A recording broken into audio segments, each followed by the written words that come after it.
आतापर्यंत तुम्ही बरेच पराठे बनवले असतील, खाल्लेही असतील, जसं की आलू पराठा, कोबीचा पराठा, मुळ्याचा पराठा, मेथी पराठा. या सगळ्या पराठ्यांच्या रेसिपी मी सुद्धा आपल्या चॅनलवर बनवून दाखवल्या आहेत आणि त्या रेसिपी तुम्हाला पाहायच्या असतील तर लिंक डिस्क्रिप्शनमध्ये मिळेल. आज आपण नेहमीपेक्षा वेगळा म्हणजे मुगाच्या डाळीचा पराठा बनवणार आहोत. हा पराठा खूप छान होतो, एकदम सॉफ्ट आणि खुसखुशीत पण होतो. मुगाच्या डाळीचा पराठा बनवण्यासाठी मी घेतली आहे 1 वाटी मुगाची डाळ. डाळ अगोदर 1 ते 2 पाण्यामध्ये स्वच्छ धुवून घ्यायची. त्यानंतर यात पाणी घालून साधारण 1 ते 2 तास तरी ही भिजवून ठेवायची. 2 तासानंतर बघा डाळ छान भिजली आहे. डाळ पूर्ण भिजली पाहिजे. त्यानंतर ही आपल्याला शिजवून घ्यायची आहे. डाळ शिजवण्यासाठी गॅसवर मी पाणी गरम करायला ठेवलंय. खूप पाणी पण ठेवायचं नाही, डाळीच्या दीडपट ते दुप्पट पाणी ठेवा. यात थोडंसं मीठ घाला आणि अर्धा चमचा हळद पण घाला. त्यानंतर ही भिजवून ठेवलेली डाळ घालायची. आता ही डाळ फक्त 60 ते 70% शिजवून घ्यायची आहे. वरणासाठी जशी आपण डाळ शिजवतो तशी पूर्ण शिजवायची नाही. डाळ शिजते तोपर्यंत आपण एक वाटण बनवून घेऊया. त्यासाठी इथे मी घेतलेत अख्खे धणे, जिरं, हिरव्या मिरच्या आणि आलं. यामध्ये तुम्ही लसूण सुद्धा घेऊ शकता. सगळे मसाले मिक्सरच्या भांड्यात घालून याचं जाडसर वाटण करून घ्यायचं. हिरवी मिरची तुमच्या चवीनुसार कमी जास्त करू शकता. यात पाणी न घालता असंच वाटून घ्यायचं. ही बघा अशी जाडसर पेस्ट करून घ्यायची. इकडे डाळ पण शिजली आहे. डाळ पूर्ण न शिजवता 60 ते 70% पर्यंत शिजवली की ती अशी अख्खीच राहते. आता ही डाळ एका गाळणीमध्ये काढून घ्यायची. डाळ आणि पाणी सेपरेट करून घ्यायचं. हे डाळीचं पाणी फेकून द्यायचं नाही, ते सुद्धा आपण नंतर वापरणार आहोत.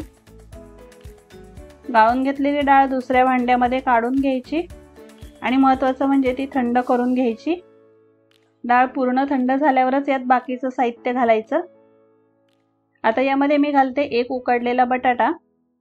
बटाटा न घालता पण पराठे करू शकता. बटाटा बारीक किसणीने किसून घ्यायचा. त्यानंतर हे तयार करून घेतलेलं वाटण घालायचं. अर्धा चमचा लाल मिरची पावडर घाला. अर्धा चमचा गरम मसाला घाला. हळद मी डाळ शिजवताना घातली आहे, त्यामुळे आता मी हळद घालणार नाहीये. मीठ घाला. मीठ पण अगोदर डाळ शिजवताना घातलं होतं, त्यामुळे थोडंच घाला. शेवटी बारीक चिरलेली कोथिंबीर घालायची आणि सगळे मसाले एकदा व्यवस्थित मिक्स करून घ्यायचे.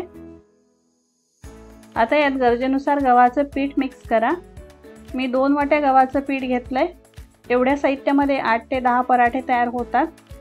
तुम्हाला किती पराठे करायचे आहेत त्यानुसार पीठ घ्या. आपण हे डाळीचं पाणी बाजूला काढून ठेवलं होतं. आता याच पाण्याने पीठ मळून घ्यायचं. थोडं थोडं पाणी पिठामध्ये घालून पीठ मळून घ्या. हे डाळीचं पाणी सुद्धा पूर्ण थंड करून घ्यायचं आणि नंतरच ते पीठ भिजवण्यासाठी वापरा. नेहमीच्या चपातीसाठी किंवा पराठ्यासाठी जसं पीठ भिजवतो तसंच पीठ भिजवून घ्यायचं. वरून थोडंसं तेल लावून मळून घ्या. यावर झाकण ठेवून हे 15 ते 20 मिनिटं फुलण्यासाठी ठेवून द्यायचं.